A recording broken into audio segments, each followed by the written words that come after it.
Kalau untuk project favorit, mungkin untuk projectnya dulu ya Kak. Projectnya itu paling kalau saya tentang e-learning. Nah, itu menjadi favorit saya karena memang itu project besar pertama saya gitu Kak. Jadi saya emang totalitas untuk mengerjakannya. Kalau untuk yang favorit juga ya, paling kolaborasi di program PBI ini, itu bagian kolaborasinya Kak. Soalnya itu menjadi hal baru bagi saya untuk berkomunikasi bukan hanya bagian web dev aja gitu, tapi kolaborasi dengan okupasi UI UX, digital marketing, dan satu lagi itu graphic design.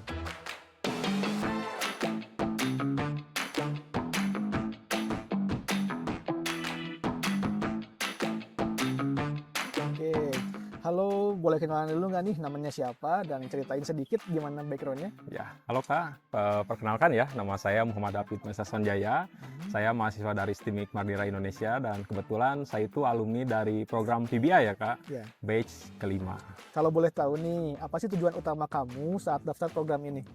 Oke, tujuan utama saya daftar program ini mungkin untuk memperdalam ya Kak, memperdalam pemahaman saya di bagian IT tentu saja ya, di bagian web developernya. Selain memperdalam juga ya saya mengasah skill saya dan kayak melatih skill saya gitu di bagian web developer.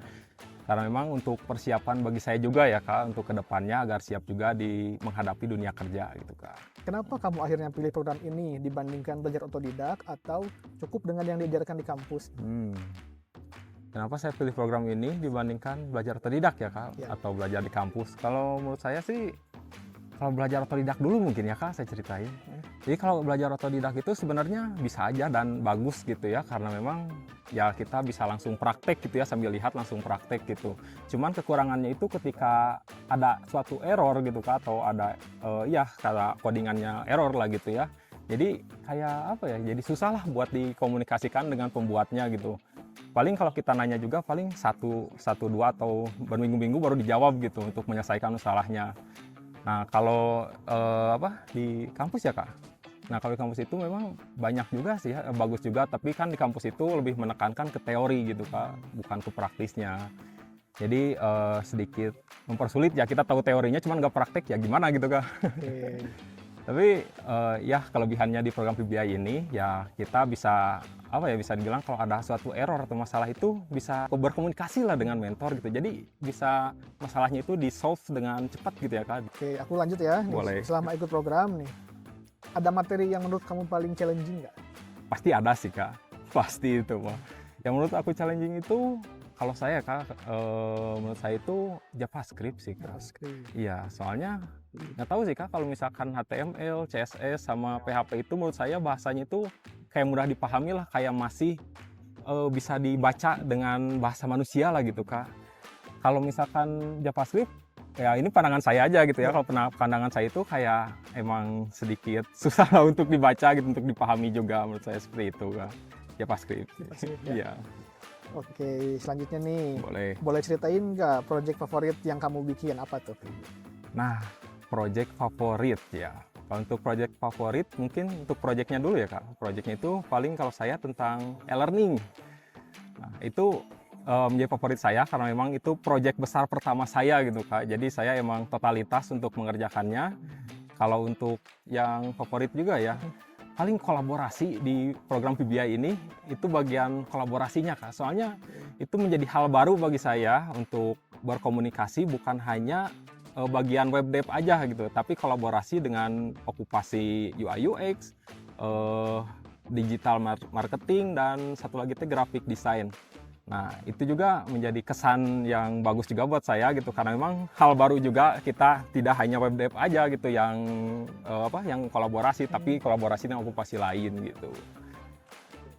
Terus selanjutnya nih, Boleh Kak. selama belajar nih, menurut kamu framework atau bahasa pemrograman mana sih yang paling senang buat dipelajari dan mana yang paling bikin pusing? PHP.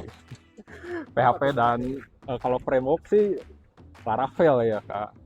Kalau bahasa pemrograman, kalau yang saya sukai itu HTML, CSS, dan PHP ya. Terus yang bikin pusing tadi ya Kak. Ya. Yang bikin pusing, yang sebelumnya saya jawab gitu, JavaScript. Soalnya kalau JavaScript itu kayak bisa dibilang kayak bahasanya itu memang menurut saya ya, kalau menurut saya pribadi itu kayak memang kurang bisa dipahami lah gitu secara bahasa manusia gitu kan.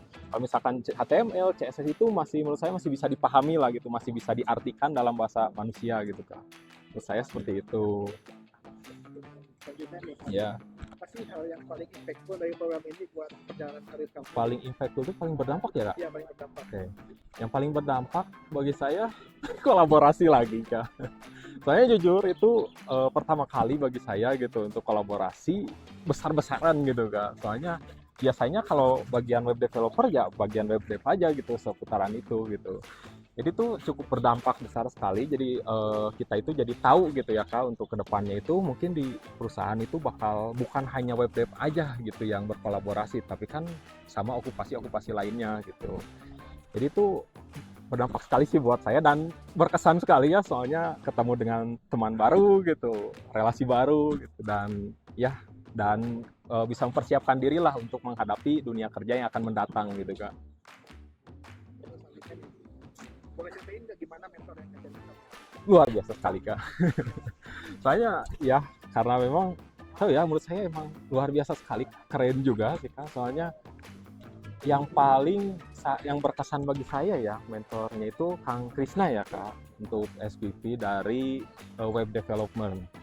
Menurut saya keren sekali dan luar biasa karena beliau juga itu selain apa ya menjawab pertanyaan, beliau juga menjawabnya itu secara detail gitu, Kak. Jadi tidak hanya menjawab pertanyaan ini ketika selesai udah gitu. Enggak, jadi dia itu menjawab tapi lebih detail gitu, Kak. Lebih detail gitu. Kayak ini teh pengertiannya apa ini. Nah, kayak gitu. Jadi menurut saya luar biasa sekali sih Kang Krisna. Terima kasih kepada Kang Krisna ya. Selanjutnya, Ya. jika ada yang mau belajar web development juga nih tapi masih ragu, Hmm, apa sih yang bakal kamu sampaikan gitu ke mereka? coba dulu.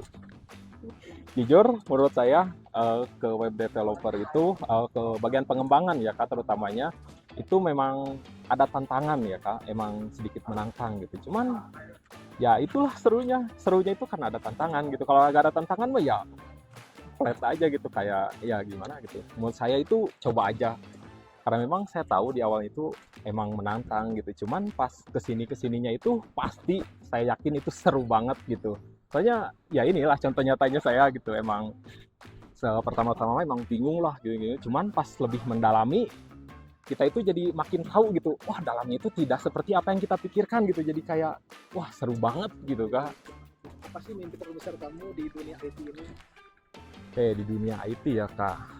Sebenarnya mimpi terbesar saya itu menjadi polisi ya, Kak. Cuman kan polisi juga ada divisi-divisinya gitu. Nah, ada bagian divisi IT ya mungkin impian terbesar saya menjadi bagian dari kepolisian gitu. Cybercrime ya istilahnya Ya, kalau betul polisi sekali, kan Kak. cybercrime.